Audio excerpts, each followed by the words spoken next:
Anthony Morris is officially out of Bethel and has been since very shortly after his abrupt removal from the governing body. This news comes on the heels of the organization slowly removing the former leader from their official website. Plus, an activist stops by to talk about a new ExJW nonprofit organization. All that and more, all on today's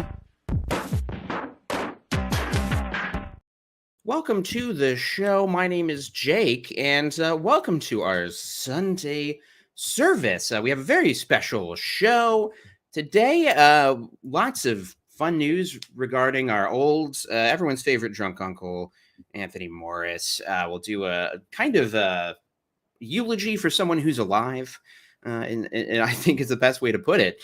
I can't think of a single better way to put that. And we also have a couple very special guests, and perhaps even 3 special guests. We'll see.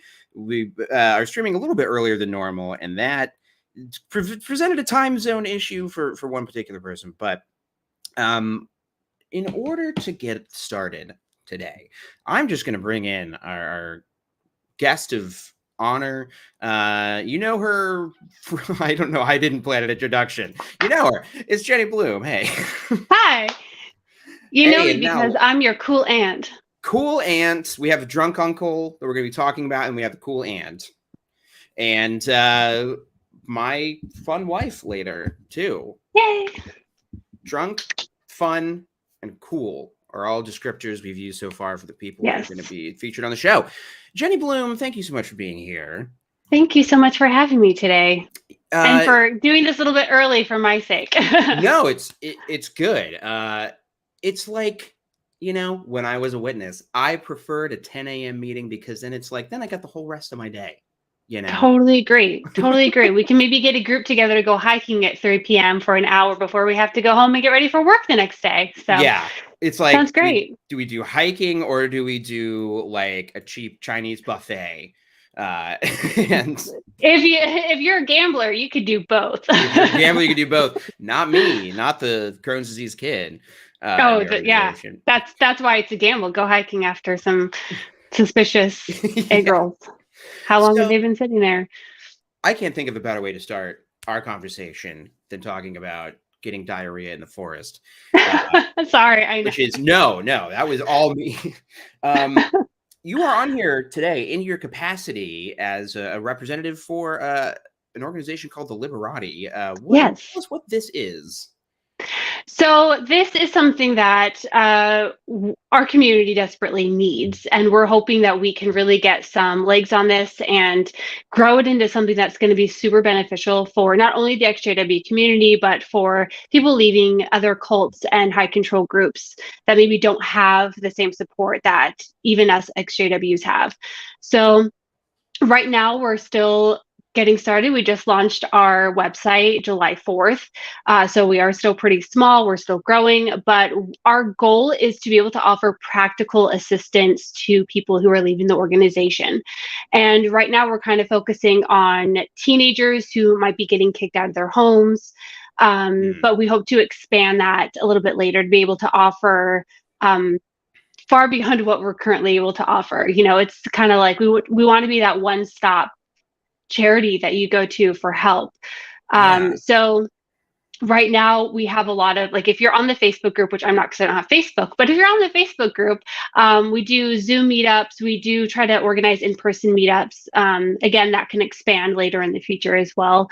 And we just had a fund going for a young man who was disfellowshipped for apostasy, and he was living in a very controlling household, and he's got a job, but he doesn't own his own car. He's borrowing his car from his parents. So we got him a place lined up, but in order for him to get to work still, he needed a vehicle. So we were able to raise some funds for him the past couple of weeks and get enough to get him, you know, just a modest used car so that he can get out from the confines of his controlling parents. And so that's kind of what our goal is, to be able to give people what they need practically to empower them to become independent and start thriving and not just feel like they're stuck or end up on the streets. So that's where we're at. That's fantastic. I was so happy to see this pop up. It is something that's desperately needed. And absolutely, we've talked about this there's just less.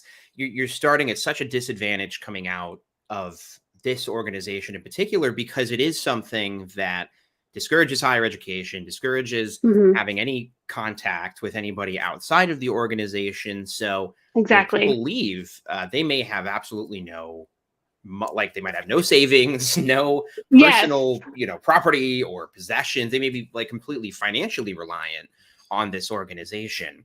Um, Exactly.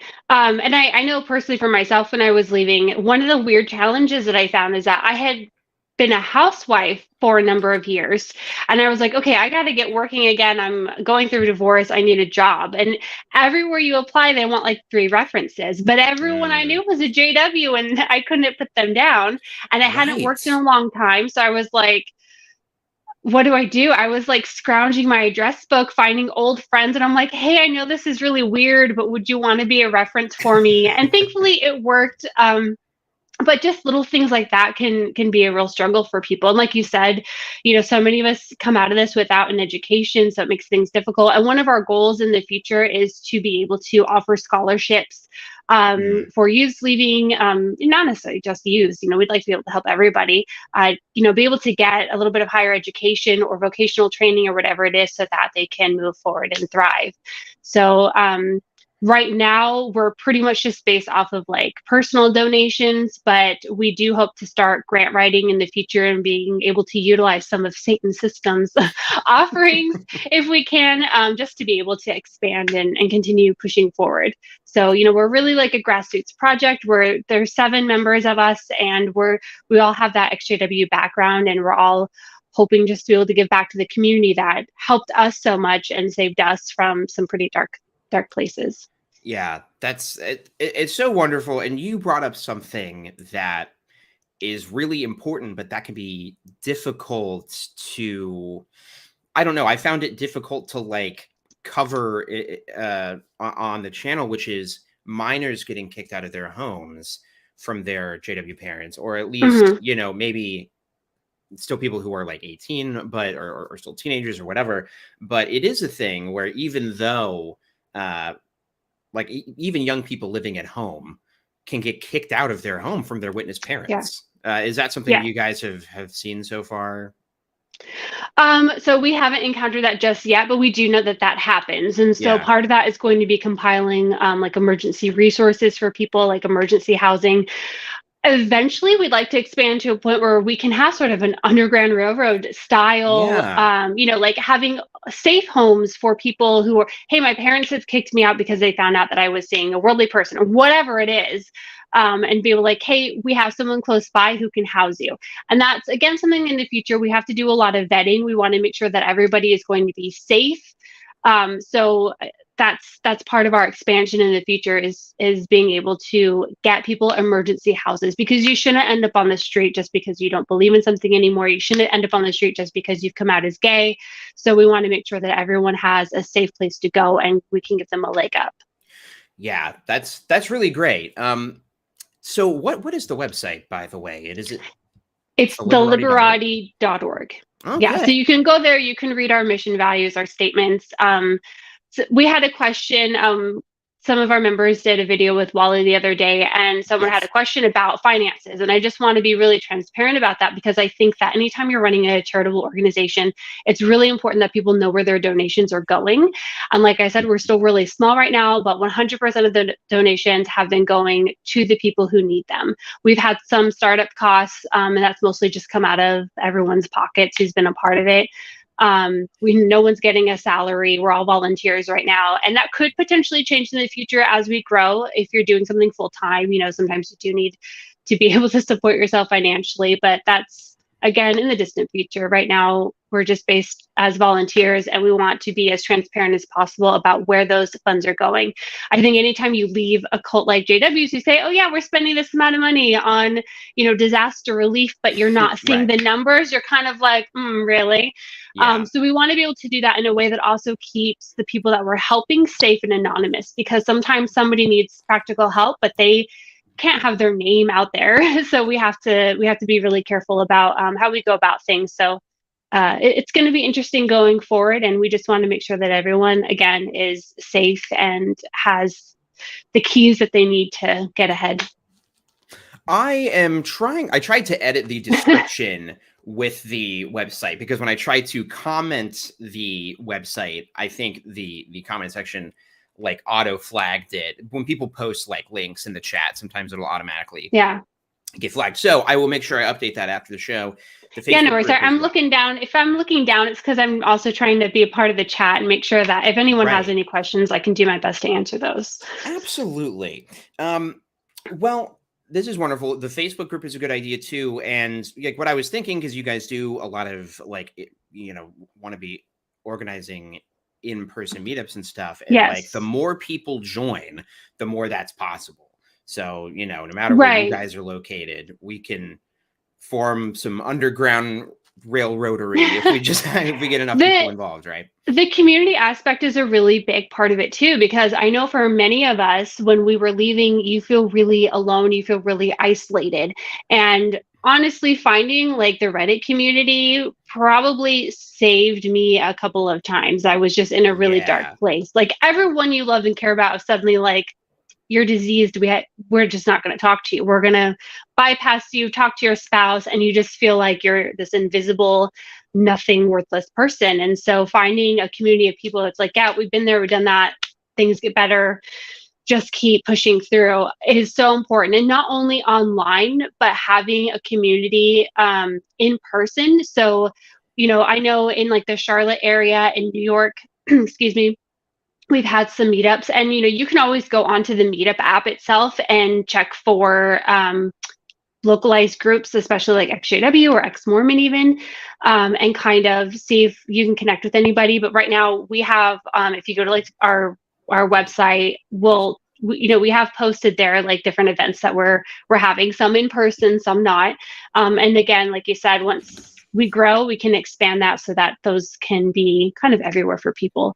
And our goal too isn't just to help ExJWs. We would like I said before, we'd like to be able to expand out and help people of other high control groups as well, because JWs help JWs, but they tend to not help anyone else unless it's going to look good for them. Like, oh, see, we help the neighbors. We don't want to be like that. We don't want to exclude people just because, well, you weren't a JW, so like this is just for ExJWs. We want to be able to help other people. And like I said, we get people on the subreddit, and we get people in other ExJW spaces who are like, listen, I wasn't an ExJW. I was in this random group you've probably never even heard of, and there just isn't a community because we were so small, but the experiences are similar. Can I join? And it's like, of course, like we're not going to gatekeep healing. Okay, of course you can join. And the differences are there, but there's also that same needing to find community, feeling isolated, feeling lonely, maybe not having the education or having a career. So yeah, we definitely want to be able to help as many people as we can. Well, that is lovely. The website is the Liberati, and I'm going to do a little camera maneuver. I'm going to do this, and then because surprise guest, I am not alone. For better or for worse, I guess we'll have to wait and see. For better, of course, for better. Can I answer a couple? Sorry. Oh no, you go ahead. Can I answer a couple questions from chat? I just saw like a few. Do. Yeah. So as far as I know, like we may have had somebody talk to Telltale. I'm not sure about that, because someone asked if Telltale was part of it, and he's not. But it's possible one of our members have been communicating. So yeah, and if you're in like his community or whatever and want to alert him to that, that'd be great. And someone's asked about 501c3 approval. We are in the process of that. We have been incorporated. We're just waiting for that. Is pending as far as I can remember, unless anything's changed in the past couple of days. So that is, we have one of our team members is an attorney. We do have some people with experience with nonprofits as well. So like I'm completely inexperienced. Like I'm just a nub who got roped into this. And well, actually I inserted myself into the project. So I was like, I want to help. But we do have some really great team members who are very experienced in this type of thing, who are doing a lot of work behind the scenes to make sure that everything is above board. So yeah, I'm really happy to have them because it would not work without them. No, that's good. I think a big hindrance to getting something like this started is that most people like as they are first exiting the organization, have no idea about any of this because obviously they wouldn't have been allowed to as a witness. So yeah. Right. And let's see, Mimi wants to know how we can join. So we have a Facebook group called the Liberati that you can join up and kind of get, again, a little bit more community. Just there, you can also see any events and things that we have going. So we will eventually get to a point where we can start getting more volunteers to help us out with, whether it's mentoring, coaching, people who are just leaving. So that's going to be something that we're going to do in the future real soon. So that's another way to join. Wonderful. Good deal. Do let me know if I sound too quiet or whatever, because I've just kind of got my one mic position between us. You're fine. So keep me in check, sound servants in the in the chat. Bad. Okay. So the other thing I wanted to shout out, there was one more comment. Well, this is good too. Be sure and share success stories. I think that will. I was just replying to that in the chat. Yes, you can go to the website, and we already have a couple on there. So, and we'll share those stories as long as people give us consent to do so. Again, anonymity and privacy is really important for a lot of people leaving. So if someone's like, "Yeah, use me as a success," that is a difficult word to say when you're talking. I don't recommend it. Yeah, I stay away from that word. So we'd like to be able to share success stories as long as people give us their permission to do so. I was actually just on the website, I think yesterday or the day before, and I was reading some of them, and it's really great from, that standpoint of seeing that it can be done and you can be successful with it. Yeah. Yeah. I saw somebody say like, hey, I'm kind of, anti-Facebook. Is there a website? So yes. And I do apologize for not putting it in the description first, and apparently it doesn't let me do it during the stream. So I failed. Liberati.org. Liberati.org. 1-800-Liberati.org. Great spokesmanship. That was Thank you. Perfect. That's amazing. Enunciate. I also, I just wanted to shout out. There was a previous comment of like, wasn't it surprising to learn that like most apostates are incredibly loving people, and it's actually the witnesses of the hateful group? Like, I know from my perspective, the thing that was very liberating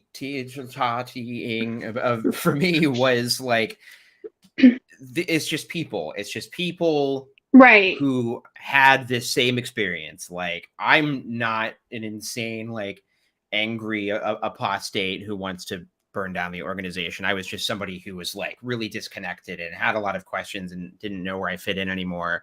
And I think that's the beauty of leaving, is it's like everybody is just a person, there's no special select few.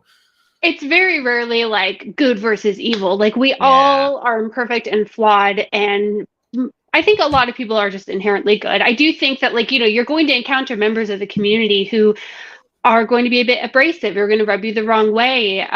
But again, we're all going through a lot of trauma. So it's understandable if somebody doesn't come across as that nice, bubbly apostate that you've come to know and love. But if there's more to it, it's usually fairly justified. There's a lot of anger out there, and we want to be able to help people working through that so that they can, it's kind of healthy to have that anger. I mean, it's motivating if you if you channel it correctly, but we want to be able to help people channel that correctly, Yeah, no, that's a huge thing.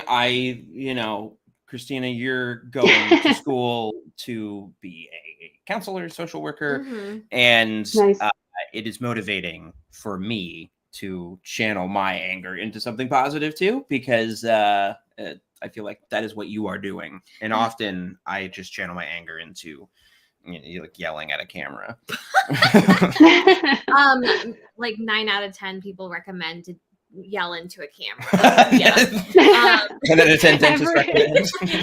Every man with the podcast ever. Yeah, exactly. Yeah, I think that even from my own spiritual healing process, like seeking counseling, like I go to a spiritual trauma counselor, just finding people who can be that sounding board. And sometimes that sounding board is being a part of a group like the Liberati, where you don't necessarily feel attacked, by everything that's going on as you're leaving, because you're being attacked by your witness family.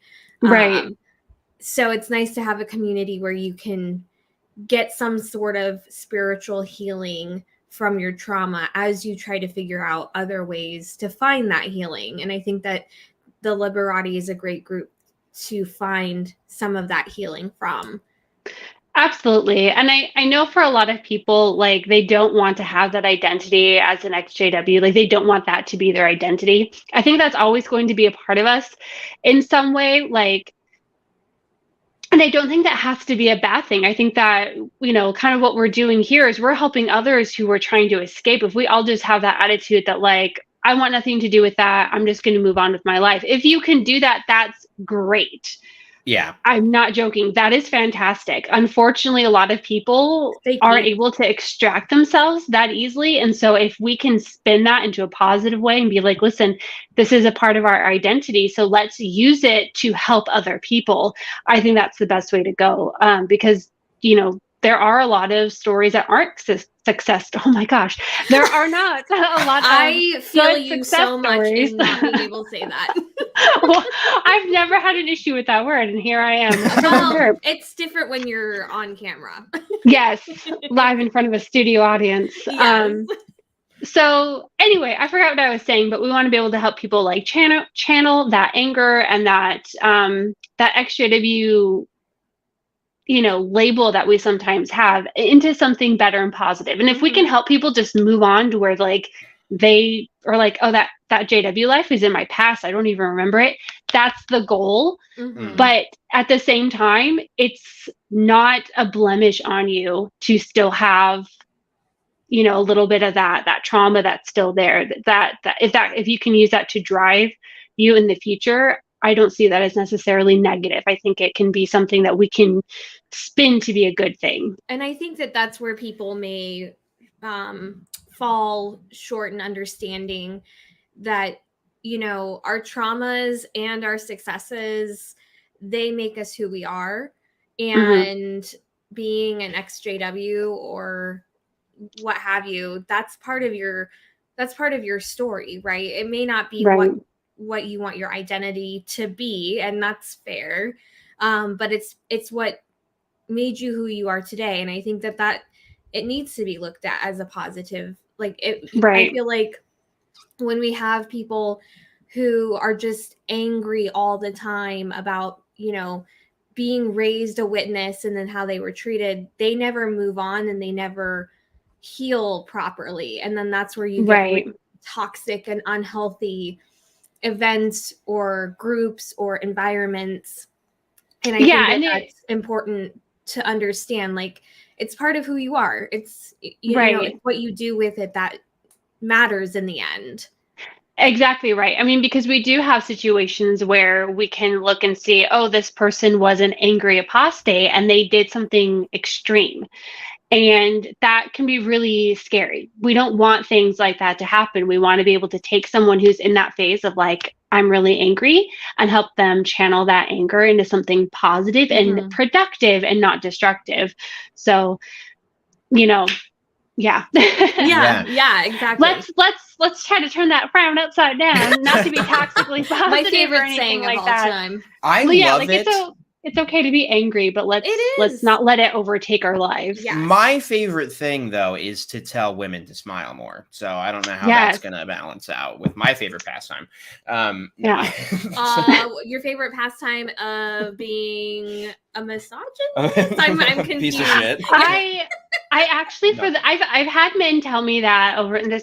Not anything to do with anything, but, like, I've had men tell me that throughout my life at various points. And I always just complied because that's what you do. Like, oh, I'm sorry, I'm not smiling. I'm sorry that I'm not walking around like this all the time. That's not creepy. But for the first time ever, like a few months ago, I was at Home Goods, and this old man, it's very overstimulating, right? You go into a grocery store or you go into any kind of store, and the music and the lights and all the stuff, right?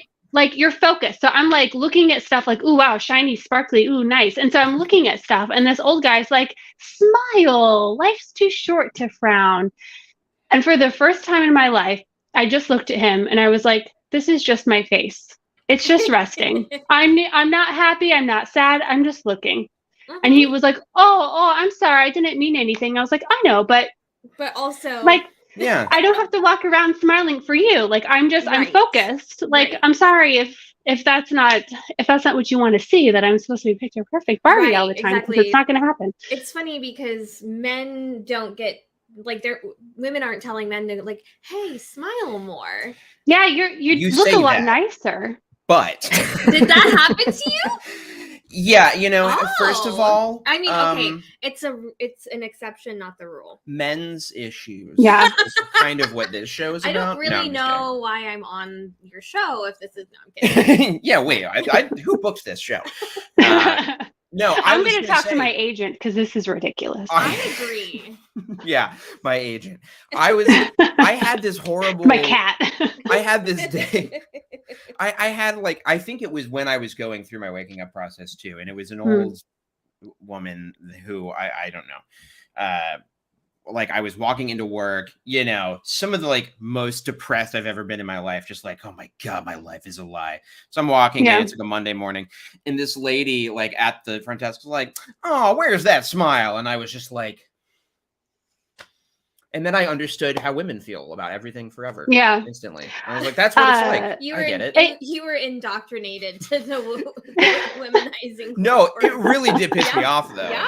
I mean, nobody wants to be told how they should think, feel, or be. So your look, yeah. Yeah. So when you have people who say that, well, Falling Tower, you do look grumpy all the time. The profile picture itself, I mean, he's not smiling in that. That's a smolder. I didn't realize. I think for anyone, too, who's ever worked customer service, I know a lot of my jobs have been public facing. So you have to smile and be pleasant no matter what is happening. I mean, when I was literally... I had left the religion. I was being shunned. I was going through divorce. My grandfather was dying. And I'm holding back tears as I'm smiling at someone who's grumpy about something. And I'm just this person has no idea that I'm thinking about, some really dark thoughts. Mm-hmm. And, I remember being at work, and I was working at a hotel front desk, and, I was there by myself because that's how hotels operate for some reason. And so I'm literally having tears behind the desk, just crying. And then someone comes up to the front. I wipe it away. And I'm like, hey, how's your day going? Are you checking in?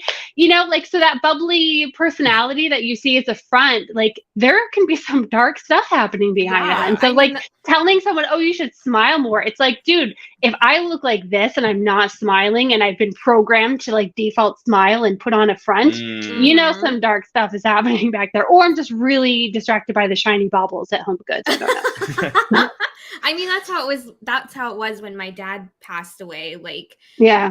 People would come into work and they would complain about some BS situation, and I'd be like, oh, I'm so sorry, but inside I'm like, I just lost my dad. Why? Yeah. I'm having to put on this facade of everything's fine and good, and I'm here to listen to whatever problems you're going through. Your husband, my video didn't get a lot of views this week. And I'm like, oh, honey, you should smile more. Nobody understands how hard this is. Well, maybe we should hop on to our next segment. Although I didn't already, I should shout out a nice super chat that we got that now combos with Ev. I want to have a combo with Evie. The Liberati sounds like it's it's filling such a niche. Please split this. Thanks to you both. Oh, we're gonna split this 3 ways, baby. Because we don't have a joint bank account. I have my own. You have your own. No. That's the way to do it. That is the way to do it.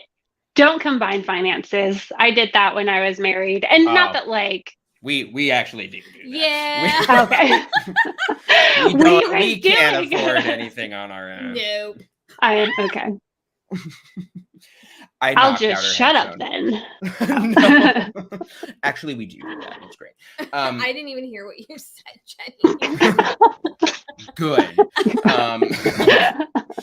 So I don't remember. We do want to talk about our old friends, Anthony Maurice. Crazy old Maurice. He's an inventor. Size of a tangerine. Sorry, we watched The Dark Knight last night because we watched Oppenheimer earlier this weekend, and we're just in a real Nolan-y mood.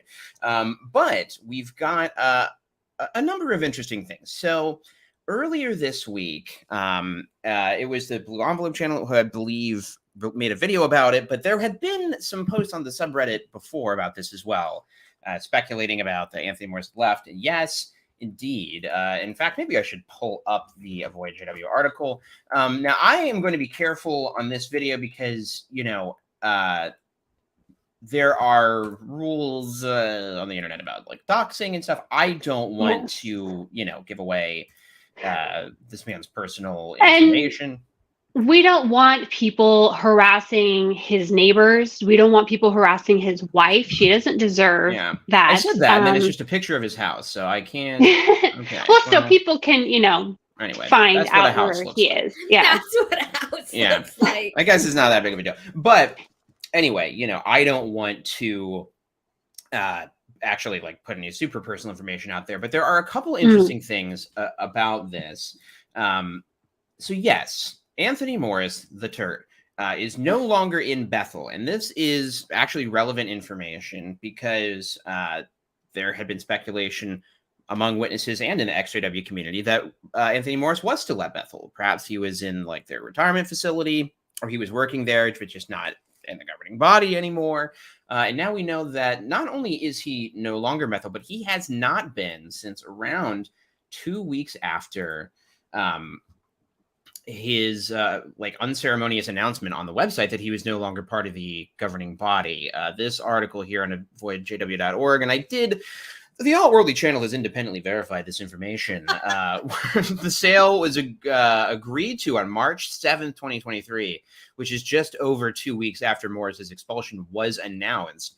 Now, you brought up a good point, Jenny, when we were chatting before we started, that means that this was in process before that even, the sale was announced then. Right. So this all happened very, very quickly between it was announced in the website and this guy is now just a sovereign citizen of the United States, no longer in Bethel.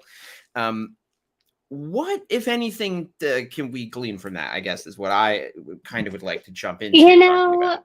I feel like the struggle with this whole scenario is that it's all speculation. Like, we just don't know. I mean, I have a friend, or my little Pimo. He, has a theory that he's my little Pimo, personally. He's my little Pimo. He's got the hair with the glitter and the little stamp on the hip.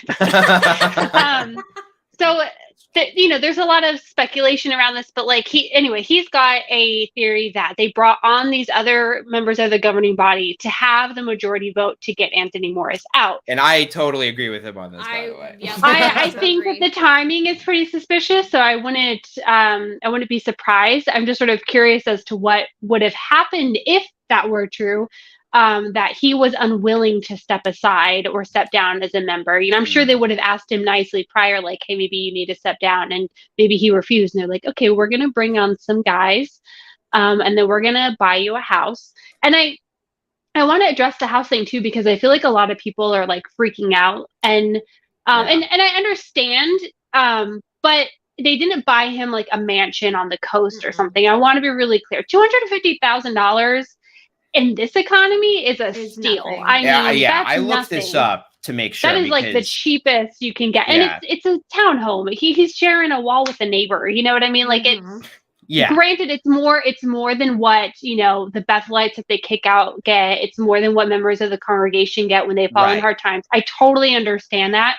But I just want to say, it's not like, he's got a private jet and a limo driver. Like, it is pretty modest. It is pretty modest. I'll give them that. I was gonna bring this up too. I checked, like, I was Googling on Zillow, like, what's like the average price for like a 2-bedroom, 2-bath, or whatever, or like, and like, frankly, it is average, if not less than that state average. Rather, I mean, it really. I appreciate that you said that, because while it is a completely different standard from any other Bethelite who would be kicked out, or like an elder who was removed from his assignment or whatever, yeah, they didn't shack him up in a huge mansion or on like a private island or something. Right. Like for comparison, I don't live terribly far from where Tony is at. The house that I'm in cost roughly the same amount, but that's because it needed complete renovations. Like, I'm not joking. Like the floor is doing this, you know, in certain parts, and like the windows are old. So like, this is a steal. I have to say, I'm kind of jealous. I don't want to live in this town because it's nowhere, but like, that's a really good price, you guys. Like, like they could have gotten, they could have. The Watchtower organization be my realtors then? Right. I'm like, how did you even manage? I can only assume maybe like the builder is owned like a JW construction company, and they're like, oh yeah, we'll cut you some deals here. You buy the whole lot. And that's another good point, is that, you know, how many witnesses are in construction. They probably had some inroads there. How come no one's researched, like, okay, has anyone researched who they bought it from? That's a good point. Like, who was the construction company? Who was the we can go deeper, you guys. We can explore this down further. Here. No joke. We can start a conspiracy. I've got some yarn. I was going to say, I have some push pins. Oh, yeah. Now, this is, I think, one of the main takeaways here. Like, imagine how older Bethelites who were sent home years ago without any retirement package feel about this. That's what I was going to make a point about. There are even, and if I had been thinking, perhaps I would have pulled this article, but like, there was like there was a fairly recent Watchtower article that like had some quotes from older Bethelites who were sent home, and like, it was distressing and they felt awful. Right. And, you know, it was a test of their faith, and they weren't put up in, you know, a house just for them and their wife from the branch. Well, and that's the thing that I want to take away from this is the unfortunate like double standard essentially that exists between like higher ranking members of the organization compared to maybe a lower level ranking witness, because supposedly we're all doing the same thing for Jehovah God, right? They're doing everything for Jehovah,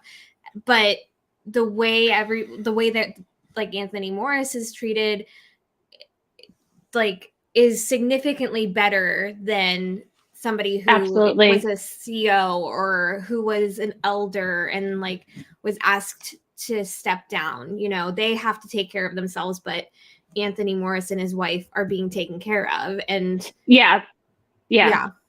There's definitely that divide that's right there. It's like, you know, I mean, okay, the house is cheaper. It's in an area no one really cares to live in. But at the same time, he has that privilege from being a governing body member that now one of the biggest financial things that most Americans are facing is housing. Yeah. And he's got that covered. Even if it is small and modest, he's got that covered. And it's covered through donations made by his followers who are struggling to be able to afford basic needs like housing.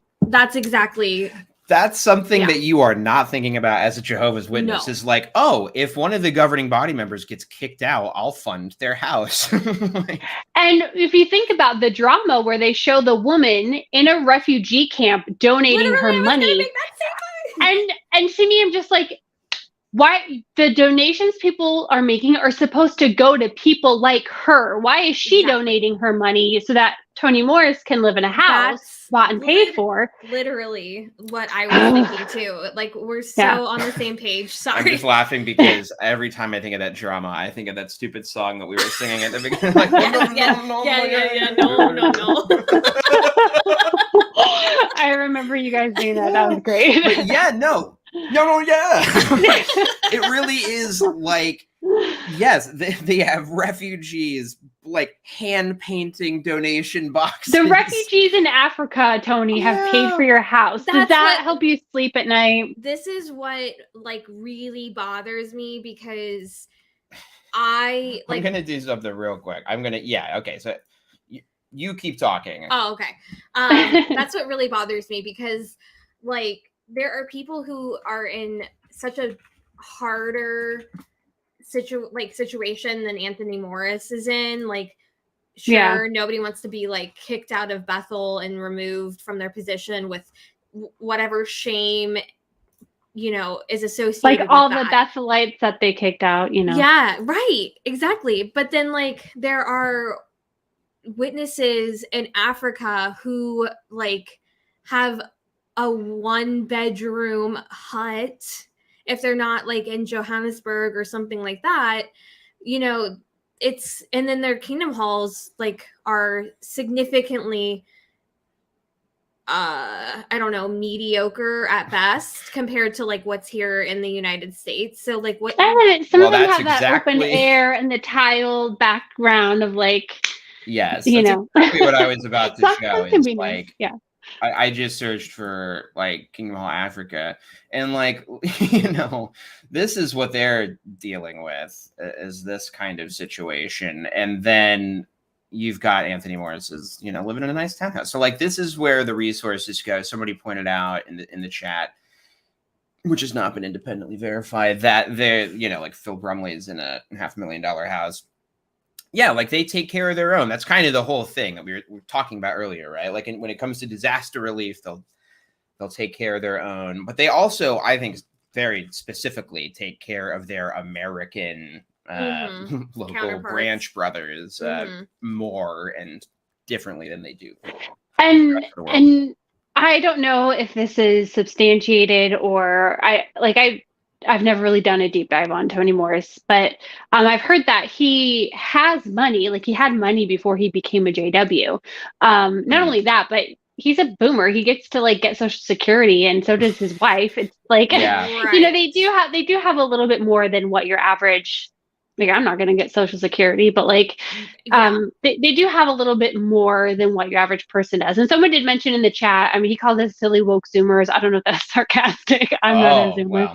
Wow, but he did say that Watchtower keeps ownership of the house, which is true. If that's in Watchtower, then once he dies, they can sell that and they get that money back. Yeah, I mean, it doesn't make it any less egregious, but and it's not like they bought this for him and like turned over the deed to the house to him. Like everything is connected to the Watchtower organization from start to finish. So definitely not something that he gets to take, will to his children. Yeah, exactly. Yeah, it's not staying in the family. It just kind of shows that if Watchtower wanted to, they would. Like if Watchtower wanted to pay for the apartments of all the missionaries they sent home or the Bethelites that they sent home, they could. And I think your average JW would be fine, knowing that their donations were going towards helping these people who'd given their lives to the organization, have a modest life in their twilight years. But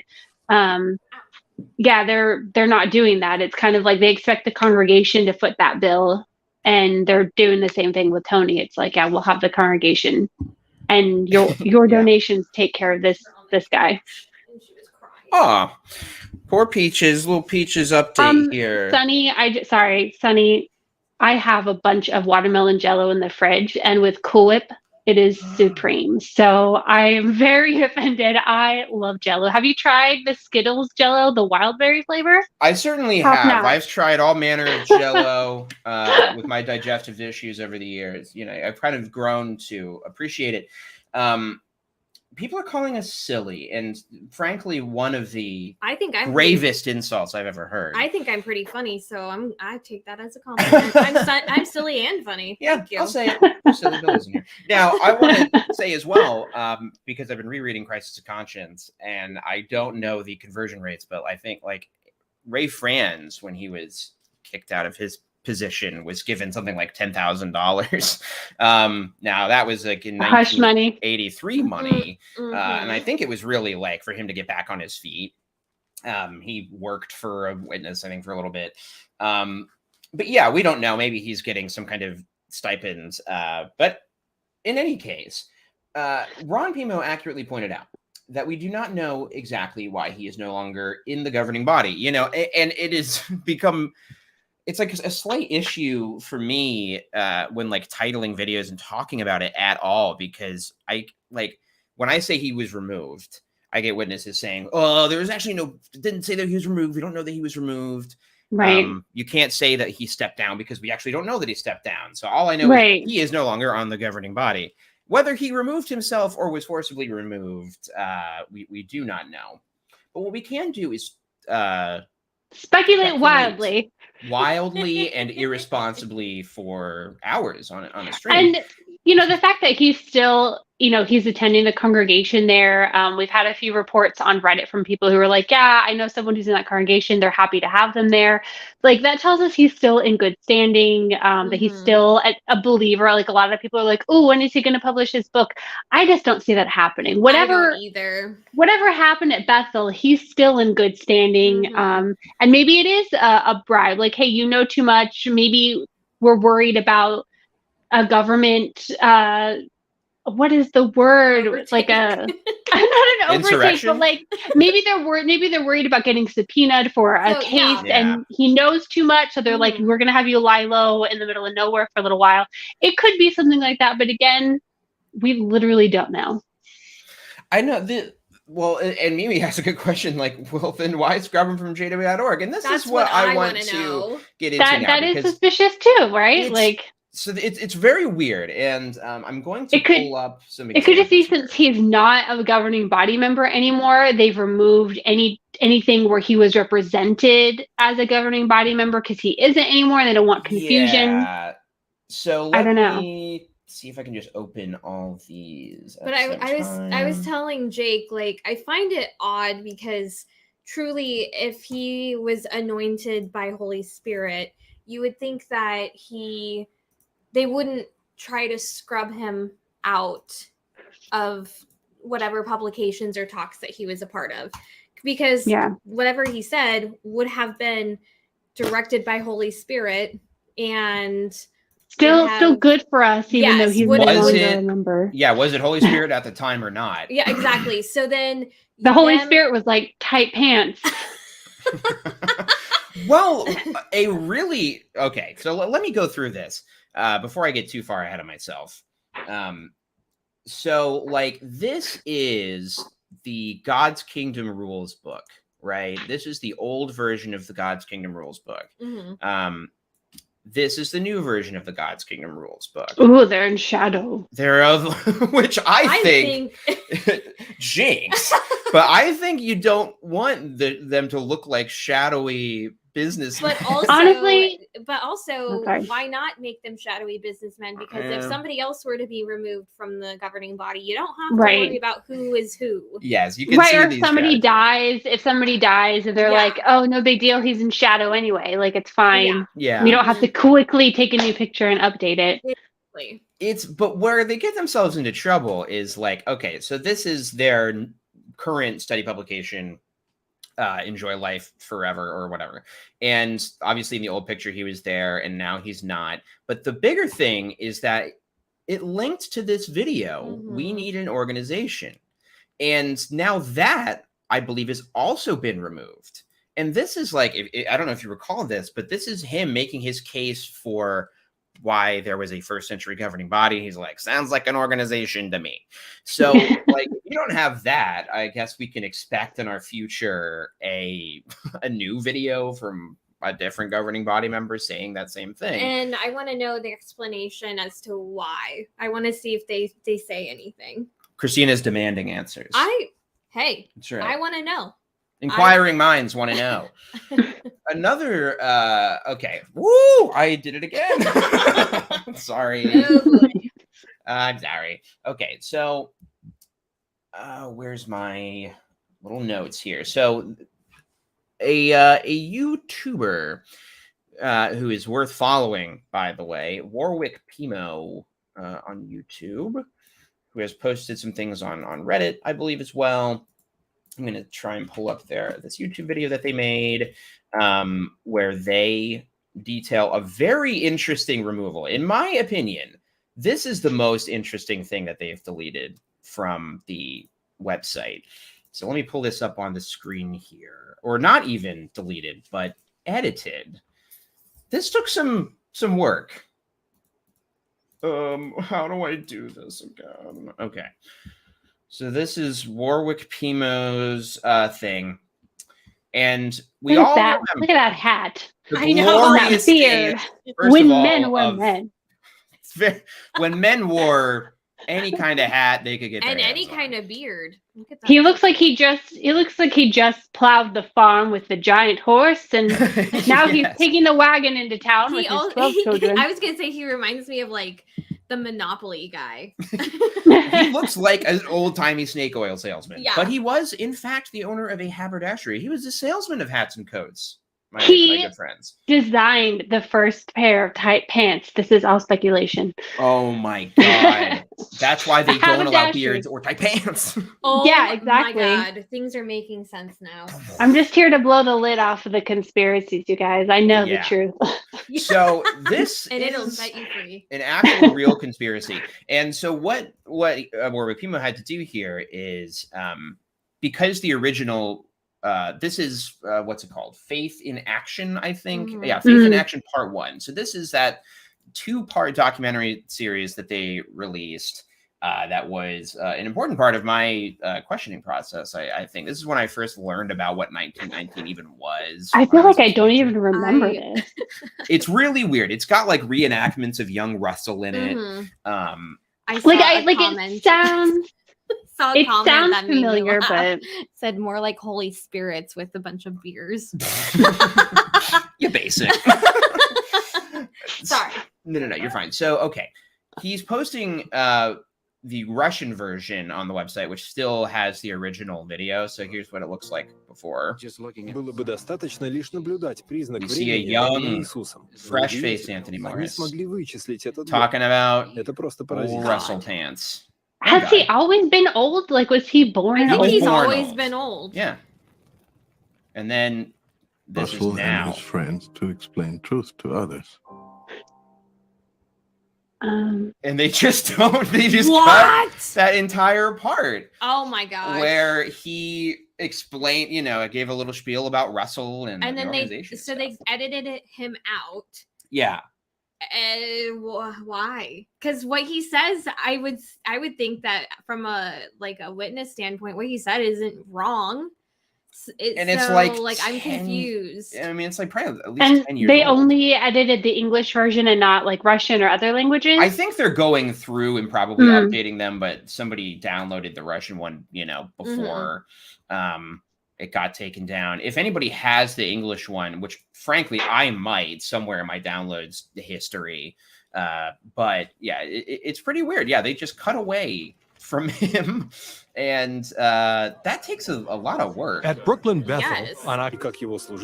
Yeah, they leave old. Oh, wait, we got another before and after. Ted Jarrus, well, they left the crypt keeper.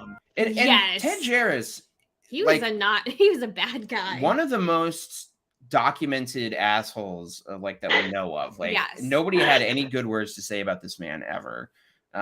They leave him in because at least he never turned his back on the organization. But we don't know if that's what. I mean, we know that that's not what Tony Morris did. We don't know.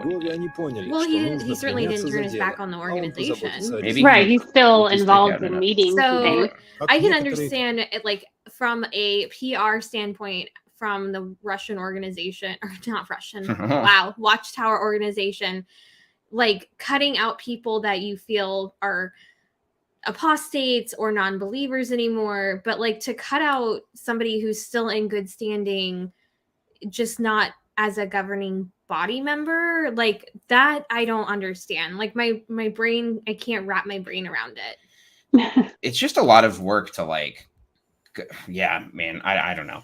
And the fact that they have just done it from the English version or I don't know, whatever.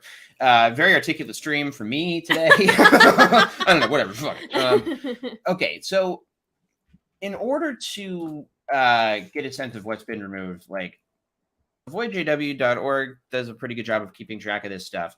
And if you go through their recently deleted videos, because they keep track of when they delete stuff from the website, which they do. Pretty much all of them are like morning worships involving Anthony Morris. Of like, oh wait, why is it doing it? It worked on mobile earlier. It's not letting me scroll through, but I promise, guys, this it's a lot. And I think we should try and revisit just a little Tony classic moments. And I will say hi to our good friend, the governor. Russell made his fortune from haberdashery. That's how Ibs Designs Watchtower and Golden Age were financed. And the source of his claim that they don't need to ask for contributions. Yeah, exactly. He was just one of these guys. Yeah. There was a comment a little earlier asking about snake oil, like what was that? And I'm thinking, like, that might not be a term that people all over the world understand. But snake oil, so if someone's referred to like a snake oil salesman, they're basically selling you magic to cure something. So it's kind of like in the olden days. Kind of like in the Old West. People would go around and they'd be like, oh, I have this cure-all for your consumption and your tuberculosis because the doctors don't know what it is. And I've got this special snake oil that'll cure it. So people would buy this stuff thinking that it was going to be a cure-all. I think even like Coca-Cola at one point was considered a treatment, like a medical treatment for things. Yeah. Because, they had no idea what they were doing. So you'd get a lot of sleazy people making stuff up, trying to sell you a cure for something. And they just refer to it as snake oil. Like, it's not true. It's just snake oil. So somebody says, oh, they're just selling you snake oil. It means they're scamming. They're scamming you. I was going to say, it's like the telemarketing scams of today, right? Like, you have somebody who gets information that seems plausible, and then they try and take your identity and things like that. Like, they're just deceitful. Yeah, there's that's why you get a lot of that. There was like, I don't know. There's mixed reports on this miracle wheat thing. Like, the Watchtower at one point did a little bit of snake oil salesmanship itself. Yeah, Trump University is kind of. Was it like shredded wheat? Because I actually like shredded wheat, and if my religion had been selling shredded wheat, I would have been like, give me a spoon of sugar, sir. You got to eat your Wheaties, the physical food of spiritual food. That doesn't make sense. But it's the manna from heaven. It is the manna from heaven. Okay, so and if that's all you're eating day in and day out, don't complain. Be grateful. Now, don't get greedy. If anybody don't want quail and onions. If anybody wants to be a real home skillet biscuit for me, and if they can find the original Tight Pants Tony talk in its entirety, that would be incredible. Because the only thing I can find is like clips of it. I would love to review that because that was, that was pre-broadcasting, and we had to go to the Kingdom Hall to watch that. And I remember sitting there and being like, what am I listening to? And it was the first same feeling. It was my ex-sister-in-law had brought somebody who was worldly that she was seeing at the time. And so I knew that we had someone who did not know who Jehovah's Witnesses were sitting in the audience that day, like going, what am I listening to? So I was listening to it as if this was the first time I'd ever sat in a Kingdom Hall. And I was like, oh my God, like, this is crazy. This is silly. This is ridiculous. And from that, that was like one of my first introductions to Tony Morris, because I didn't really know who the governing body members were prior to the broadcasting, right? I could not stand him after that. Every talk he gave, every morning worship, every broadcasting, if he was the one on it, I was like, you and your flat vowels and your tight pants. Like, I just hated listening to him. It just tainted all that for me. And I remember like saying something like that to one of the elders. I was like, I don't know. I really dislike that talk. And he goes, well, don't you think that it was necessary information? And I was like, even if it was, your delivery are we saying it like that? Yeah, I'm like, your delivery of a certain topic can absolutely have a huge impact on how it's received by people. And so just being like, oh, the homosexuals are designing tight pants because they want to see your junk. I was just like, Yeah. what? No. Yeah. What? What? Right. This was a canon event for a lot of people in the who would end up waking up. I think it definitely was for me.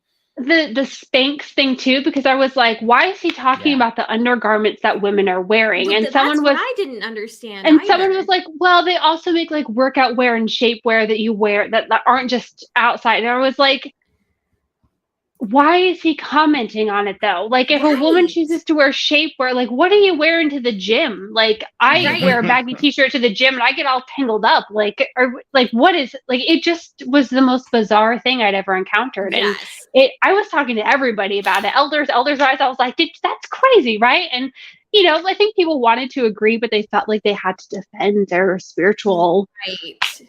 Yeah, I remember having so many conversations with people about that, and like just completely baffled by why we're having a conversation regarding something that's so like minute. Yeah.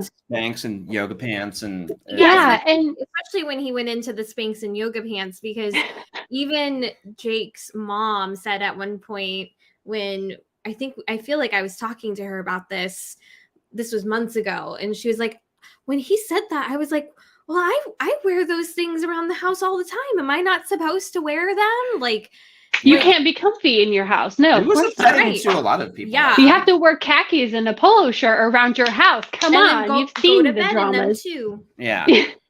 Now that is how I dress, just all the time. But you know, for a lot of people, that's uncomfortable.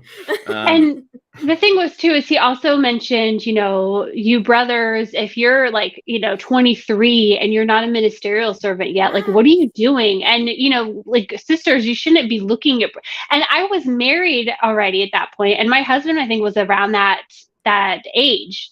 Oh God, we were so young. And so I remember, like, I could feel his demeanor next to me change because you know, he wasn't a ministerial servant, right? He was one of the most spiritual people that I knew, which is why we're divorced now. But like, he was very devout and spiritual, and he loved Jehovah so much. And he wasn't ever like a favorite where they're like, oh yeah, we're going to make you a ministerial servant, or like, it'd be one of those carrots they dangle. And so like, I could just feel him internally going, I'm worthless. Like, why is my wife even married to me? Because Toni Morris is telling me that like I should be a ministerial servant, and like I'm not even marriage material. Like, I just felt that shift in his energy, and I was just like, I hate this guy. Well, for making people feel this way. My sister and her husband were newly married, and her husband was very good spiritual guy, but had a really tough upbringing, and was like, you know, kind of one of those guys you're like, wow, I can't believe he's still in the organization after all that. Yeah. And so like, he's just trying his best, you know, and when he says that stuff, I'm like, oh my God, I feel so bad for my sister, like, and my brother-in-law, like, but like, I also didn't know what to say. Like, what am I gonna say? Like, oh, don't listen to that governing body member. He doesn't know what he's talking about. Not, you know, it's like when you're at a spiritual feast or a spiritual banquet, you don't eat all the food because you'd be a glutton, right? You pick the food that's going to be the best for you to consume. So that talk, that was like that one box of Kentucky Fried Chicken that someone brings to a potluck. Like, you don't eat that. Like, it's fine. Right.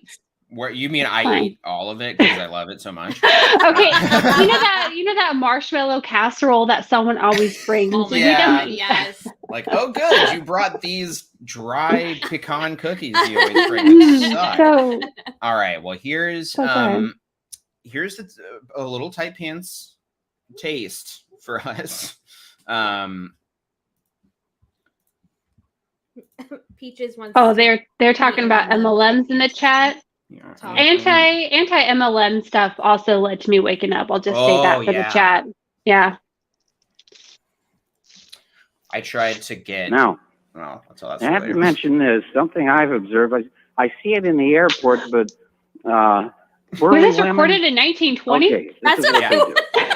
and it's all jerry-rigged. Part But of the sometimes archives. even some of our sisters now, and I suppose, and they're probably really lovers of God and such, but you're not thinking of this verse. I suppose. I suppose that they're really lovers of God, but like not really, because you wouldn't be doing this shit. Why are we qualifying that with a but? This is what he always does. Well, he also, first of all, he's always thinking about qualified butts. That And what verse it is that talks this about Spanx.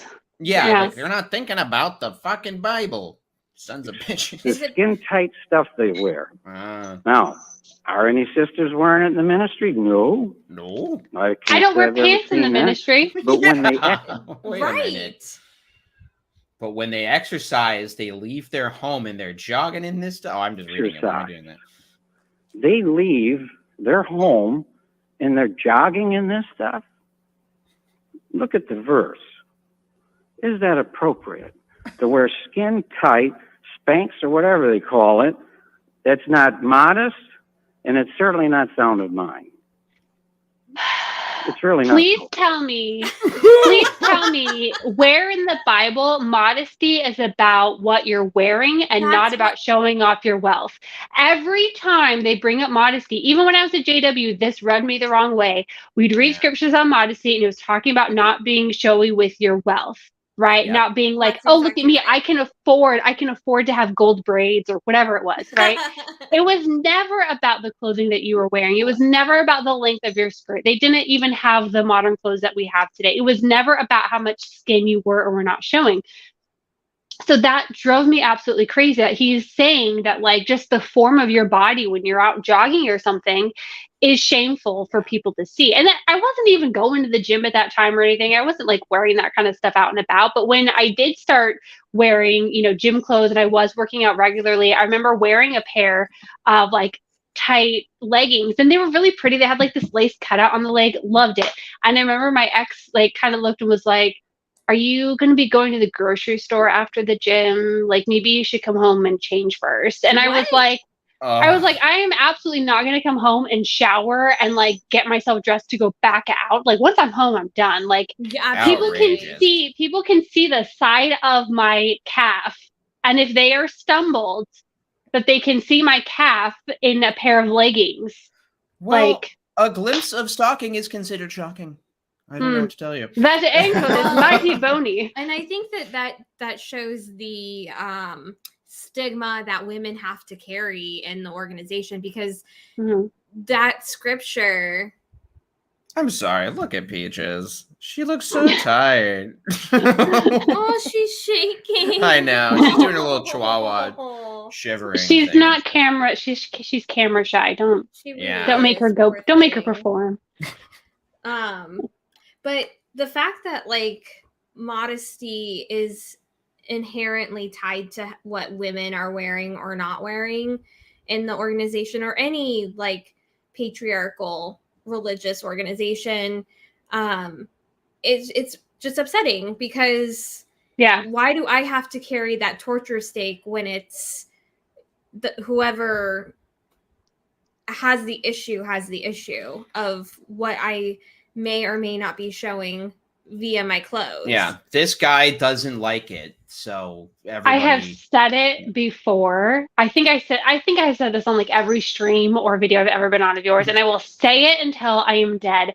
Jesus never told women to cover up. He told men to rip out their eyes, right? Yes. So that drove me crazy when I was at JW because I was like, you are putting this on us when Jesus did not. Jesus was like, ladies, wear your tight pants. I don't care if there's a scripture that says tight pants. But he was like, no, this is on the men. This is on you. If you cannot stop yourself from lusting after a woman, it's better to blind yourself. And yet here's Toni Morris saying, oh, they go out jogging. I can see their booties as they go. Like, that's on you, Toni. You're telling on yourself. Exactly. This is not a me issue. It's a you issue. Mm-hmm. Oh, my goodness. And that's not even all of it. There's nothing else to say about it. Now you want to be in nothing your home else or to your say room. about it, by the way. But I'm going to continue. Challenge accepted. We don't make... It's all about conscience, but this guy's conscience says you're not allowed to do it. End of story, period. and wear that stuff, that's your business. But don't go out in public like that and say you worship the true God. True God. I'm just trying to stay in shape. Sorry. Did anybody even read his talk before he gave it, or was he just going off the cuff? No way. I think they write their own outlines and do their own thing. I would love it if he like had his talk reviewed and then brought a like that was the decoy talk, and then he brought this talk up on stage. I'll show them. Like, you know, like Iron they're Man, not like, going to tell me what cards. I can say. Yeah, exactly. It's the scene in every movie. It's where that that kid is valedictorian and he's got the pre-approved speech, and then he gets up there and he's like, "I'm going to call everyone out." That's exactly, right. You know? Exactly. My favorite there today. My favorite part with the metrosexual look. I'm just yeah. like, Yeah. who even? That's not even like a thing. Like No, a man this is taking where I care gotta of stand up himself for my boys is here. metrosexual. Whatever. Yeah. Oh my god. Oh my god. There's chaos Okay. and disasters happening Okay. I'll be right back. because of echo. Sorry. Thank you for doing that. Dressing is for these young fellas, because the older ones aren't doing much of it, thankfully. It's the metrosexual look. We've addressed that in the past. We've said things about it.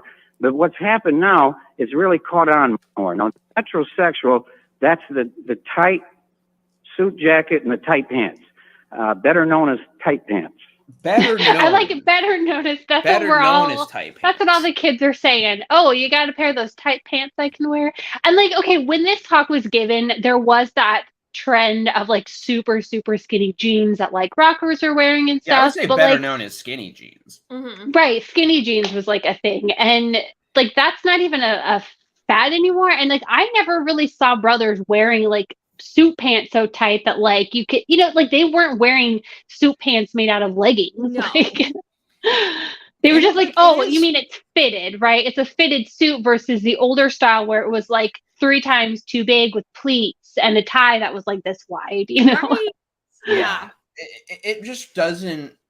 All it is misogyny and homophobia. Like, Absolutely. Yes. don't look desirable and don't look gay. Yeah. Metrosexual is not a thing. Mm-mm. And, crowd Oh, They the are laughter, tight. the laughter. Hanging tight all the way down to the ankle. And All the way down to the that ankles. is not Which, by the way, modest. if Anthony Morris catches sight of these ankles, It's all over. yeah, he doesn't like Brother. that. No. It's not No. appropriate. It's not sound of mind. And I was proud of one circuit overseer who told me this past summer at one of the international conventions, because he brought it up. One of these fellas shows up for his circuit overseer visit, Forgot about and he this. wants to go out to ministry, work with him door to door, and he's wearing tight pants. And the circuit overseer was man enough. Man enough. Spiritual oh, man yeah, enough that's a to real say, man. Spiritual no. man. I'm not going door to door with you. No, you look gay. I'm not gonna be with a gay looking guy. Who wants to bet money that that brother who showed up in the tight suit probably could not afford to size up after maybe he had a weight gain or something, so his suit was a little bit tighter, and so he just did his best, and he shows up and then he gets roasted by the CO for, you know, having a suit a little too tight. Like, I saw that happen. A number of brothers would, like, you know, their weight would fluctuate or something, and so their suit would be a little on the tighter side. And it's like, I know you're not trying to show off anything. You're probably uncomfortable and like feeling But self-conscious. you can't fix the situation, right? So you just have, like, it's good enough. It should be good enough to just have been able to make it out in service. That's what they say, right? Like, Right? Like, do just whatever you be there. can. Just show up. Yes, exactly. And then here we are, we're going to dictate what people are wearing. And it's not even like, it could possibly not even be a choice that they're making. It's just the situation at hand. Right. It's like, you know, those kids, I used to work for the school district, and we'd have kids show up wearing the same clothes every day, not always smelling that great. They were doing the best that they could for their situation, but it's like, you know, other kids would kind of like, didn't you wear that yesterday? Mhm. And like, you know, you're kind of like, this happens. Like, people sometimes are in a situation where they can't just get something new to wear every single day. Right. And suits especially, like, I'm sorry, a suit Men's is an suits are expensive piece. expensive. They're so Even expensive. if you go to like Burlington Coat Factory, where it's, you know, discounted, it can still be troublesome to find something that fits properly. And, you know, usually suits need tailoring, and that's always expensive. And like, there's just no awareness here. And I think we No. all know, like, I when I was a pioneer, I knew another pioneer elder's wife who loved to tell the story about one time the sister showed up in service and her top was kind of sheer. And so she was paired to work with her so that she could tell her, hey, you need to go home and change. So she's like, okay, so first, like, now that we're in the car, first I'm going to take you home and you're going to change. And the sister was really confused. And the whole thing was just so like cringy. It's like, can we just not police what people are wearing? Like, Well, why should we? Like, we're supposed to not be like masters over each other's faith. And I feel like that's a very oppressive thing to say. Like, here's what you should and shouldn't wear. Who is this householder? the who's gonna spaghetti be strap like, thing. Oh yeah. like it's such projection. The only people who are this obsessed with what other people are wearing are people with like really like obsessive moral standards about like people need to dress like this based on their gender and modesty and shit. And like, no householder is gonna be like, sorry, I think you said something about everlasting life, but I'm kind of noticing your tight pants. That's what and you represent what organization? Okay, interesting. Yeah. No householder in the ministry is going to be so upset by how tight their pants are. If anything, they may feel flattered by that. I don't know. I mean, how many householders like showed up in a towel or a robe or their pajamas? Like, they are not judging you for what you're wearing. But they are judging you, but not about what you're wearing. Right. They're judging you for a whole other set of situation. I had some sisters call on me like a couple of months ago, and I don't remember anything they were wearing. I just remember the conversation, right? If one of them had been wearing a spaghetti strap dress or tight pants, I wouldn't have even like noticed, because my first thought isn't, let me look down at your crotch and see what your pants are doing. Like, like that's, I'm just like, oh, there's people at my door. Let me see what they're selling, you know? But this is just another thing where it's like, we don't have rules. We don't tell you that you can't wear this or that or this or that. We have principles. But then they say stuff like this, and it's very, very clearly indicating that, like, hey, if you're dressed a certain way, we're going to pull you aside and tell you can't go out in ministry, or you can't run mics that day, or, you know, you can't give a talk. I remember my first talk, I was like 15, because, you know, I was a late bloomer as a JW, and I wasn't like from a wealthy family, right? I had like 3 skirts and 3 tops that I rotated through, and most of the time stuff didn't fit. Like, it was bought secondhand, so I was lucky if I got home and it actually fit. And so I had this one skirt that had a little bit of a slit that went up it. And like, I didn't notice. I just got up there, sat, gave my talk, and got down. And the first thing my aunt says to me was like, that slit was like all the way up, and it was and I'm just like, this was my first time on stage giving a talk. It was already a lot of pressure. And now you're telling me that like it was just kind of a way to embarrass me. It felt like, it's like, you didn't have to say anything about it. You could have just ignored it like literally everyone else, but you had to say something and make me feel self-conscious. And I'm 15 years old and I already hate myself anyway. So thanks for the same thing adding that in there. The same thing happened with Jake and I when we were first married. I worked at the hospital in the OR, and you have to change into surgical scrubs. And I worked like 9 to 6, and so I had to change on meeting nights at the hospital. And, you know, you go like, everybody goes through changes in their weight and their body structure as they get older and what have you. And I grabbed the skirt that fit me at one point just fine. And I wasn't intending to even go on the stage, but a sister needed a substitute householder. And I went up on the stage, and like later on, Jake told me that this brother legitimately came up to him and was like, you as a husband need to make sure that Christina is wearing skirts that are, because it was like above, just right above my knee. Yeah. And he lectured Jake on how to run his household and why I needed to be policed about my skirts. Like, It gave Right. It's me never just a horrible existential crisis for a week. yes, Yeah. like before we went anywhere, like service meetings, whatever, Jake would be like, "Can I see how long your skirt is? Can you sit down?" Yeah. And finally I was like, "Why are you asking these questions? You've never been interested in my skirts and how long they are before." And I like start crying, and I'm like, Paul pulled me aside, and I know it's stupid. It's like it wasn't even short. And I don't agree, but I just don't want them to yell at you. Yes. It It was like one of the moments in our marriage where like we had to overcome a challenge because Jake didn't know how to handle the situation that was put upon him. But why did Jake have to even deal with that? Why did I have to be the one that was counseled on the length of my skirt? Like, dude, that's the thing. on. It's like you did something that was supposed to be helpful for another congregation member. You're like, oh, I wasn't prepared to go on stage tonight, but you needed some help, so let me make sure that this spiritual duty gets fulfilled tonight. That's what was so upsetting about it. And then they go and shame you for it, and you're like, listen, I was just planning to sit in the audience. I got changed at work. I didn't if I had been aware, maybe I would have changed it at home, but it's that kind of judgment. As a woman, you're like sitting there feeling some kind of way about your own body and how it looks in clothes. And then you have a brother come up unbeknownst to you, talking about how your body looked in those clothes and how it made him feel, essentially. Like, it made him feel uncomfortable. So it's Jake's responsibility, or whoever's responsibility, to make sure that you don't make him feel that way again. Like, I'm sorry. Yeah.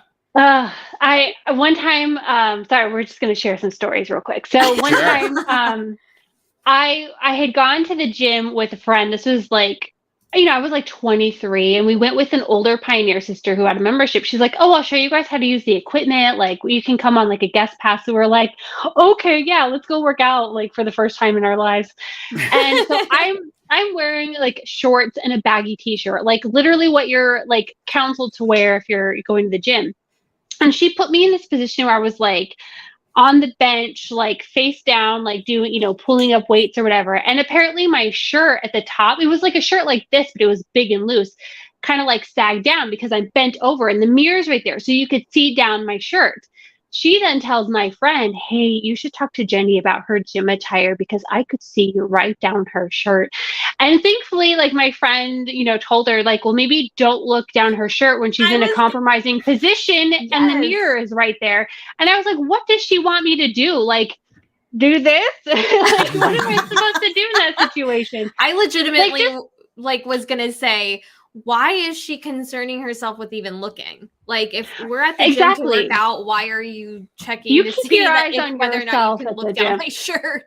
Or like make sure that my form is correct. Not that like my shirt isn't too loose and you can see down. Like, it was just one of those things where I'm like, who cares? Like, why are you policing me as a fellow woman? She's got that internalized misogyny, but like, you obviously know I'm in a compromising position. Like, why would you even say anything? Why is it important? I grew up watching Seinfeld, so I learned looking at cleavage is like looking at the sun. You get a sense of it, then you look away. So I learned that from a young age. That has served me well throughout my life. I wanted to shout out a couple comments. One that was a compliment of me, which we always like to shout out. Which, thank you. Jake has been worried about his mustache, like. I want the kind of half scruff, half of mustache look. You have no idea how that makes him feel. You just have no idea how much this means to me. and I really appreciate it. It's very therapeutic. Thank you. And then this question I think is important for a discussion, which, by the way, we have 263 people watching. That is super cool. When was the last time they had that? A frickin' memorial. Liberati.org. The Liberati.org. Liberati.org. The Liberati.org. Please go. The Liberati. I don't know. I was never flirted with as a JW. There was one time I found a naked man at the door. I was by myself. We were doing invitation work. Flirtation of a kind. He was almost kind of flirty with me, and like I was really making the eye contact because I knew his dingle hopper was right there behind the doorknob, and he was I know he was on your door. He was like trying to, be like, I'm naked. I wonder if she's going to notice. And I was just having a conversation with him. Like, I'm not going to give you the reaction that you want. I don't care about your job. I don't know what I would have done. I would have my eye contact would have not been his eyes. My eye contact would have been right. I like hooked it back to the group, and I was like, oh my god, naked man. I was actually really excited that I got my first naked man. I had another one, but actually, like, he was not expecting me. His door was open. He was just chilling on the recliner, talking on the phone, and I got up to his door, and we made eye contact. And the sheer horror on his face that he could not get out of his recliner, I was like, I'm just gonna leave this here. That wasn't flirtatious or anything. Obviously, it was more of like, oh my god.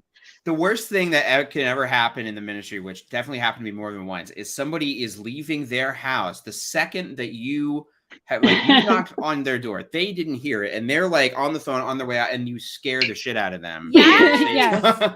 I'm like, I'm so sorry. Oh, I knocked. I'm sorry you didn't hear. I didn't ring the bell because I hate people answering the door. I always knock. I did get flirted with a couple of times, and that's not important. But that's also my very subjective interpretation. It might not have been. Well, I never liked ringing the bell. Not only because I think Peaches is just like sneezing. Okay, or something. Yeah. Sorry, I'm hearing animals make weird noises. Yeah.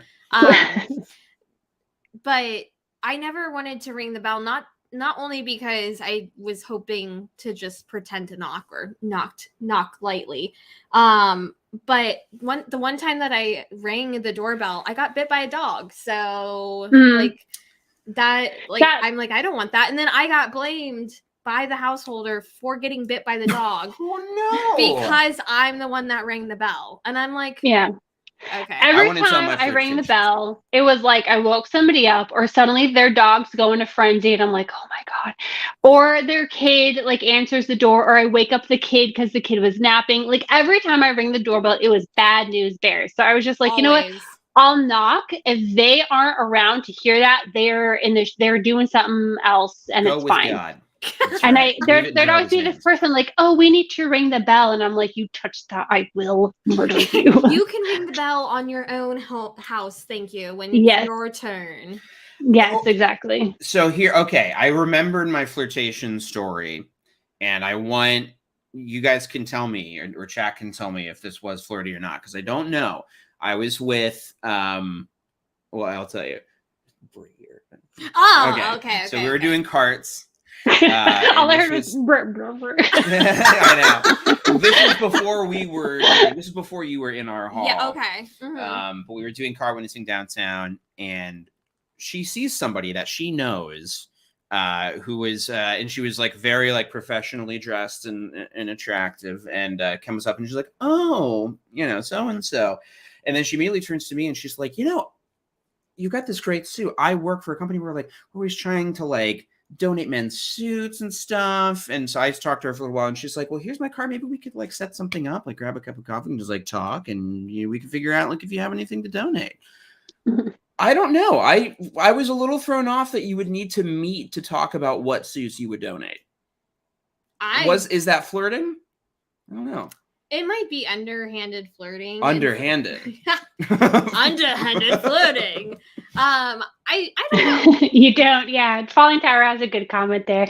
You don't. I don't. I've never known, and I still don't know. Is my wife being nice to me? Or no? I think that's hard in general. I think it's an extra layer of difficulty when you're raised in a JW environment or a very evangelical environment where the mixing of sexes is very weird. So I feel like I was just talking about this somewhere and I don't remember where, but I remember getting in trouble for flirting when I was a waitress, and the owner of the restaurant was a JW, and I wasn't flirting. I was just smiling because that's my job and engaging in conversation because that was my job. And then later I got reprimanded for looking serious all the time. I was like, you just told me not to flirt, and I wasn't flirting. I was just smiling and being friendly. And now you're mad at me because I'm not Huge smiling and being mistake. friendly. Yeah. Right. Oh my God. So like You that can't has like, win. You're damned So if if- you do, if- you're damned if you don't. if Yeah. anyone has ever flirted with me in my life, I've never been able to really pick up on it unless it's Same. been overt, like, hey, you Yes. come here often. Like that's never happened. Which Yeah, is that's my never line, and it works out. And pretty that's well. how Jake got me. He was like, "Come here often." I was like, "Yeah, it's, I'm a Jehovah's Witness. I go to this 3 time of times a year." week. I'm here 3 times a week. Okay, I think we got the sense of Tony Morris here. Let us conclude our program with. I think we should try and see what is on the website still, and maybe, or is there another classic that we remember that was annoying from him? I guess I don't know. He 'cause- said he repeated this kind of bullshit a lot. There was, blowing out the enemy candle. Did he say or something in smash. the convention last year? I feel like not. I know that Light said something about the They always say Enemies something of about God. something. He said Jehovah, Jehovah. which I got a lot of mileage out of. But I feel like I'm sure that there's plenty of Why am I Tony doing Morris classics that. Well, Don't we've got spoil we've got the roasted hot dogs audio, The- Oh yes, of course. which of was course. also recorded in 1920 on a Yeah, it is gramophone. Or also somebody said in absolutely- the chat it was recorded on a telegraph or something like that, Let's- or let's telegram. listen to the Human telegram. Hot Dogs thing. Oh goodness, That is a crazy Yeah. one. I always forget about this one. Hashtag never forget. Well, they want us to. That they're trying to get rid of Tony Morris. So hashtag That's do true. forget. Oh, I didn't know we were getting show tunes. I know. Very funny. Getting to know Tony. Okay. Old timey JW survey. Human hot dog. Human hot dogs. Little mustard on my hot dog. Okay. So maybe this is it. You're always sensitive to what you're dealing with, brothers and sisters, and God damn it, Bo. There's always a timer on the stream in the sense that he will just lose his shit after a while if you don't give him attention for more than, what's it been, an hour 30? That's about as long as he can stand to not have attention. My cat did that like midway through. She came over and was like, "Love me," and then the second I touch her, she's like, "No, I'm good." Yeah, I'm like, okay, Yeah. I remember I don't actually care that much. Yeah. Okay. He wants us to, wants us to understand that he's a father of tender mercies, tender compassion. tenderloin steaks, which is what The you look time like. he allows, when you die. and really, nearly 40 years have gone by since I'm in the truth. It doesn't seem like that long because I've been so busy. Every year. This doesn't And seem like that our video. urgency, thankfully, has never left. I think the reason why he 'Cause, felt like really, it didn't that's not feel like much he was time. 40 years in the truth Yeah. is because he was And now, drinking. it's just Can you use very, what? very Because he was drinking. concerning for me. Oh, See, I thought maybe he was Indian. catatonic from his Nam days. Well, yeah, he's mostly, That's got many to have years. some trauma with it, and he probably hasn't really dealt with that. Yeah, Now, a There it medic in is. that war. I've seen what happens to humans when they're mangled. You see it on TV and some of that. I did I watch know. Forrest you Gump, so I have an smell? idea. I'm about to say, yeah. He's like, it's not realistic. I'm just like, I don't want how to would- make light of a very real trauma, but It is. that's my experience. Yeah, that traumatized me as a kid. Human flesh burning from a helicopter crash. People that look like humans, like a hot dog on a grill, blackened and splitting Oh my open. God. The splitting open part. I know what's coming at Armageddon. A lot The of fact that kids- not only is he dealing with this type of trauma, but he's also trauma dumping on his audience right now. That's going to Yes. include people who have their own trauma, probably who maybe were former. I mean, I knew former And Vietnam vets who were JWs. And then you're associating that with Armageddon. And just Right, being like- there's lots of dead people. There'll be a lot of dead people. Yeah, this horrible thing that I lived through that haunts me, that's going to happen again in the future, and you get to be traumatized Yeah, by that. I'm just aren't you preparing you lucky? for that trauma. Because God is so loving, he's going to turn us into human hot dogs. Yeah, exactly. I'm gonna Which hop remind off like to Yeah. take care of the pets that are going crazy. Yeah, well, I'm going to wrap this up here in a minute. So thank you Okay. for joining Right. us, my Bye, lovely wife, guys. Christina. thank you, Christina. Thanks for coming. So much fun. And yes, human hot dogs on the grill. Where were we? No, okay. So that, like you said, I do think my last little like thought about this is a lot of these guys, you know, he was in Vietnam, and a Mhm. lot of these guys were growing up around that time. So much of their interpretation of this great war of Armageddon is based on their own experience, you know, being in the war or growing up in this time period, seeing all of these horrible pictures of Vietnam and stuff. And that informs what their interpretation of the Bible is. Like, there's nothing in the Bible that gives the sense that it's going to be like a modern war zone. But all Right. of their depictions in the literature now are like, you know, military in the street, like shooting at angels and stuff. You see that corporeal being? Yeah. Get it, guys. Like, you know, you've got this guy who's like, no. If it's a war of Armageddon, I was in a war, and this is what it's like. We're going to smell burnt flesh. And it's like, well, why would a loving God have his people experience all that? If like, I'm glad I hadn't heard that talk when I was a child, because Armageddon was already really a traumatic thing for me as a kid. You know, like Yeah. it was always at nighttime. There was a thunderstorm. If I heard like a helicopter or sirens, I was like, oh my God, it's happening. And I'd like Yeah. start freaking out, thinking, oh, they're going to come and take me away from my parents. I'm going to be tortured and like told not to love Jehovah. So Ugh. like, imagine like you would also heard this whole thing about people being like human hot dogs, or that there were going to be a lot of dead bodies, a lot of dead people. Yeah. Like, that's horrifying for an adult, let alone a child. And that is like untreated trauma right there, where he's now passing that on to hundreds of thousands of people to be like, this is your trauma now too. Like, you get to feel how I feel. It's like, And Tony, go to therapy. Yes. Men like, will not literally... in like a condescending way, but like, seriously, like, we all need it. Like, do it. Maybe he will, you know? I don't know. Well, he's still active as a JW, so it's unlikely. What I will say is this: it has been interesting rereading Crisis of Conscience, because Raymond Franz has a period where he is kicked out of Bethel, and he is just a regular witness going to some local congregation for a matter of at least a year or so, until he is disfellowshipped, and then even after that, you know, it takes him a while to write his book. So you never know. But maybe don't be the person to like egg his house or something, because you don't want to feel his persecution complex. Yes, and please don't harass the congregation. Like, we know that his location is out there now, and we can't really hide that. But like, don't like, I'm not a fan of like Kingdom Hall crashing. I don't think that's helpful. Part of the Liberati's kind of vision and mission is to help people who are leaving, not to try to actively dismantle or get people out. You have to want to leave, and doing things like that, like harassing people or sending letters or going to the congregation to like stir up kind of trouble or see what's going on, that usually keeps people locked in. And not that like that's anyone's responsibility, what other people's actions are. I mean, we all deal with things differently, but please, please, please don't harass anybody. It's not worth it.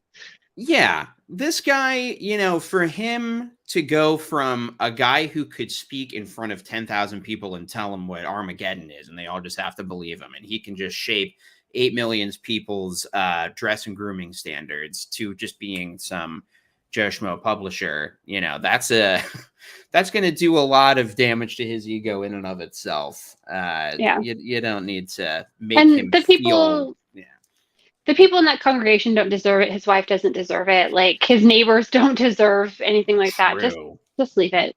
Just leave it. The truth will come out about what's actually going on in due time. We don't need to go stoke in the fire, you know. So he'll die soon anyway. So, well, thank you so much for coming on the show. Thank you for having me. Appreciate it. I will promptly update the description with links to the website and the Facebook page. People can find you on what's the best place to find you on the internet? That I just deleted Twitter. or X. Good. So I don't have that. I'm on Threads, Bones and Bloom. You can find me there. You can find me on Instagram. I'm private, but if you don't look shady, I'll accept your invitation. Yo, I also have a blog, Bones and Bloom, on Medium, so you can also read that. I sometimes update that sometimes. very nice. Oh, I'm also on TikTok. What am I saying? I haven't done a yeah. video on TikTok for a little while, but I have a bunch of ExJW content there, so you can also see that. Man, I tried to pull up a Larchwood. I was like looking to see if they had some side-by-side comparisons of the removed stuff from the website, and I found their Twitter and I clicked on it. It just said X on my screen, and I was like, "Oh my god, what is that?" Yeah. So I'm not there anymore, Elon, but you can find me on Threads. Elon, Zuckerberg, like Zuckerberg or Elon. Ugh, you know, like, yeah. This is life under capitalism. And on that message, please do like and subscribe and share this video around and all the things. Bye. And thank you everyone for being in the chat. I have to go back through and read everything. So maybe no, I'm not on YouTube except for on Jake's channel sometimes. Right, yeah. That's a big responsibility. Right, I can't. It is. Oh, it's such a responsibility to have this platform, you know. Bye.